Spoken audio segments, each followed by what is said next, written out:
Pembentukan Pancasila. Assalamualaikum warahmatullahi wabarakatuh. Salam, Om Swastiastu, Namo Buddhaya, Salam Kebajikan. Perkenalkan, nama saya Reva Nirma Febriati dengan NIM K712263 dari kelas 1I. Di sini saya akan memenuhi tugas pendidikan Pancasila dengan dosen pengampu mata kuliah, yaitu Dr. Wahyudi, Magister Pendidikan. Membentukan Pancasila. Apa sih Pancasila itu? Pancasila sebagai dasar negara, ideologi negara, dan pandangan hidup bangsa yang digali dan ditetapkan oleh pendiri bangsa merupakan suatu anugerah yang tiada tara dari Tuhan Yang Maha Esa buat bangsa Indonesia.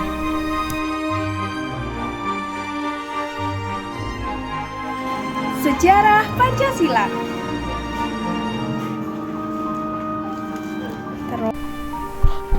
Berdasarkan Kepres nomor 24 tahun 2016, tanggal 1 Juni merupakan salah satu hari penting dalam kalender bangsa Indonesia. Pasalnya, di tanggal tersebut diperingati sebagai hari lahirnya Pancasila.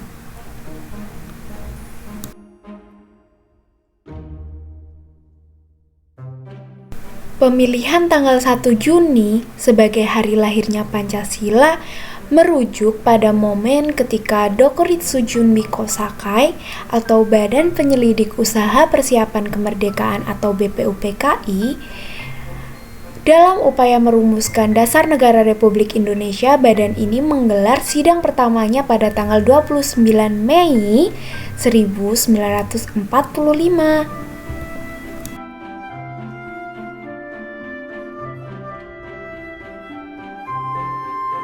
Nah, dalam sidang tersebut, anggota BPUPKI membahas dasar-dasar negara Indonesia merdeka.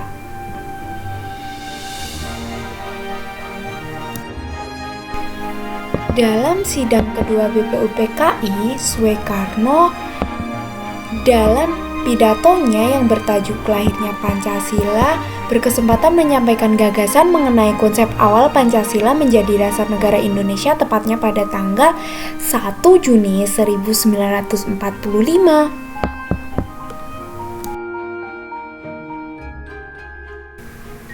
Pidato ini pada awalnya disampaikan oleh Soekarno secara aklamasi, tanpa judul, dan baru mendapat sebutan lahirnya Pancasila oleh mantan Ketua BPUPKI Dr. Rajiman Widyodiningrat dalam kata pengantar buku yang berisi pidato yang kemudian dibukukan oleh BPUPKI.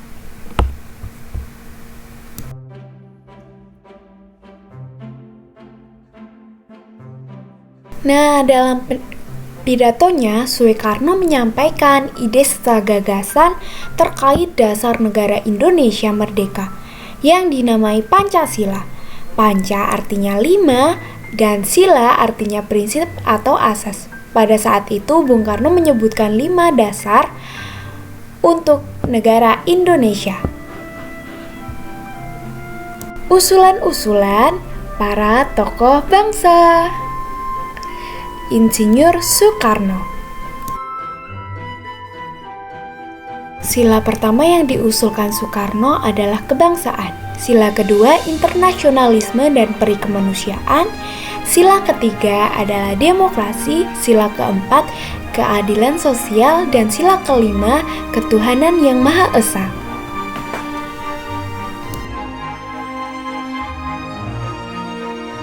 Tokoh yang kedua yaitu Muhammad Yamin. Muhammad Yamin merupakan seorang sastrawan, sejarawan, budayawan, politikus, dan ahli hukum. Selama ini disebutkan bahwa dalam membuat rumusan Pancasila, Muhammad Yamin memberikan 5 hal untuk bisa dijadikan dasar negara. Pertama, diajukan pada lisan pada tanggal 29 Mei 1945 yang berisi: yang pertama, peri kebangsaan; yang kedua, peri kemanusiaan; yang ketiga, ada peri ketuhanan, yang keempat peri kerakyatan, yang kelima kesejahteraan rakyat.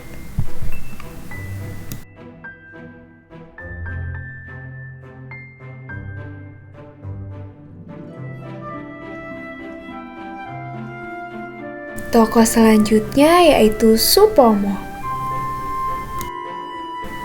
Supomo merupakan seorang ahli hukum pada generasi pertama yang sudah ada ketika Indonesia merdeka.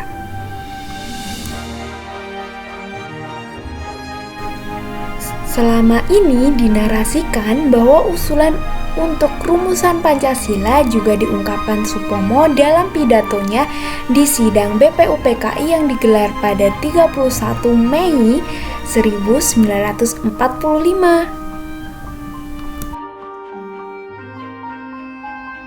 Supomo memberikan 5 rumusan untuk dijadikan dasar negara, yaitu pertama, persatuan, yang kedua, kekeluargaan, yang ketiga, keseimbangan lahir dan batin, keempat, musyawarah, dan yang terakhir, keadilan rakyat.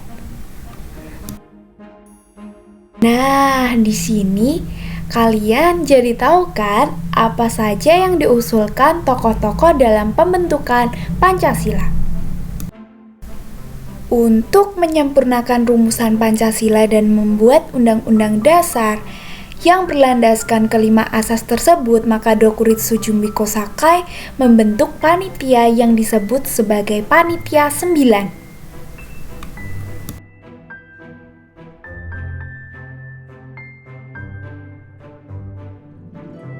Siapa saja sih anggota Panitia 9? Yang pertama ada Insinyur Soekarno. Yang kedua ada Muhammad Hatta. Yang ketiga ada Abikesno Cokro Swijoso. Yang keempat ada Agus Salim. Yang kelima ada Wahid Hashim. Yang keenam Muhammad Yamin. Ketujuh Abdul Kahar Muzakir. Kedelapan Mr. A.A. Maramis. Yang kesembilan ada Ahmad Subarjo.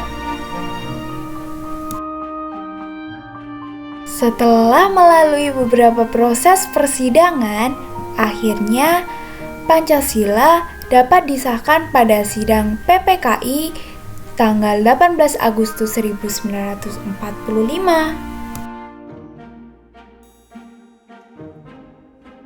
Dalam sidang tersebut, disetujui bahwa Pancasila dicantumkan dalam Muqaddimah Undang-Undang Dasar 1945 sebagai dasar negara Indonesia yang sah. Isi dan lambang Pancasila.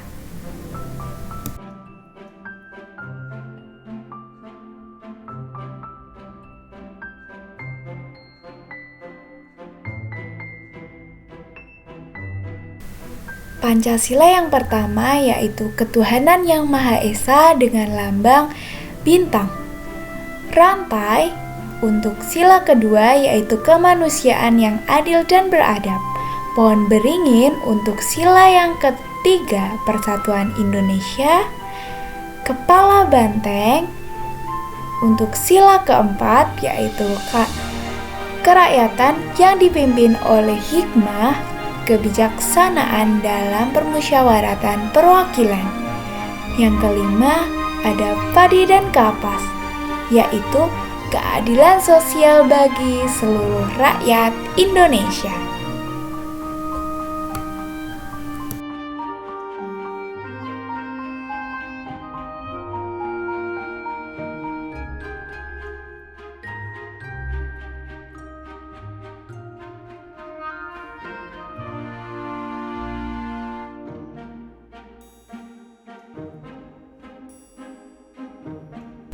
Pengamalan nilai-nilai Pancasila merupakan perwujudan rasa cinta tanah air sehingga dapat membangun bangsa dan negara yang lebih baik.